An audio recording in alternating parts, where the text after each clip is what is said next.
Few habits are as deeply ingrained and casually accepted in modern diets as the regular consumption of sugary soft drinks. They are everywhere, on lunch trays, in office vending machines, during celebrations, or simply as companions to fast food. And yet, behind their bright colors, fizzy sensation, and addictive sweetness lies a serious and often overlooked threat to public health. The widespread and habitual intake of sodas, particularly colas like Coca-Cola, is not just an innocuous pleasure. It's a chronic health hazard with deeply disturbing consequences, especially when consumed regularly over long periods. While it's true that having the occasional soft drink won't ruin your health overnight, the real danger lies in repeated, excessive consumption, which has unfortunately become normalized in many parts of the world. This isn't simply about sugar intake, although that alone is problematic. It's about a complex cocktail of harmful ingredients: caffeine, phosphoric acid, synthetic sweeteners, and preservatives that together interact with your body in ways that can seriously compromise your long-term health. One of the primary concerns is the massive dose of refined sugar found in regular sodas. A single can of soda often contains more than the recommended daily limit of added sugars. This sudden surge in glucose not only taxes your pancreas, but over time desensitizes your insulin response, laying the groundwork for type 2 diabetes. It also drives a sharp increase in visceral fat, particularly around the liver and abdomen, increasing the risk of non-alcoholic fatty liver disease and metabolic syndrome. But even diet sodas, which replace sugar with artificial sweeteners, are not free from risk. Far from it. Artificial sweeteners like aspartame and sodium cyclamate have their own history of controversy. Cyclamate, for example, was banned by the FDA in 1969 after studies linked it to bladder cancer in animals. Although later reviews on aspartame have been more forgiving, the lingering public health concern remains, particularly given its neurological effects.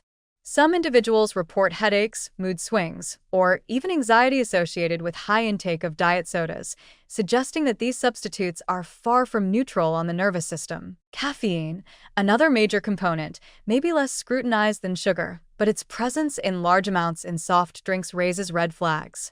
Especially in children and adolescents, high caffeine intake can disrupt sleep patterns, elevate blood pressure, and even lead to chronic anxiety. Combined with sugar, caffeine becomes a powerful stimulant, fueling not only short-term alertness but long-term dependence as the body craves that repeated burst of energy. And this dependency becomes a loop: more sugar, more stimulation, more crashes, and ultimately more consumption. Further compounding the risk is phosphoric acid, added for tang and shelf life extension. Unfortunately, this compound is known to interfere with calcium absorption, undermining bone density, and increasing the risk of osteoporosis, particularly in women and older adults. In parallel, phosphoric acid may inhibit the body's ability to properly absorb iron, contributing to iron deficiency anemia, especially in growing children or menstruating women. The carbonated nature of these drinks also increases gastric acidity, which over time can weaken the stomach lining and exacerbate acid reflux or ulcers. And while many people reach for diet sodas in the hope of avoiding weight gain, long-term observational studies have shown that even these zero-calorie options are associated with weight gain, abdominal fat accumulation, and cardiometabolic disorders. The reason might lie in how artificial sweeteners disrupt the brain's reward system and insulin regulation, tricking the body into craving more food while offering no actual nutritional value. What makes this all the more troubling is the aggressive marketing of sodas, especially to children and adolescents.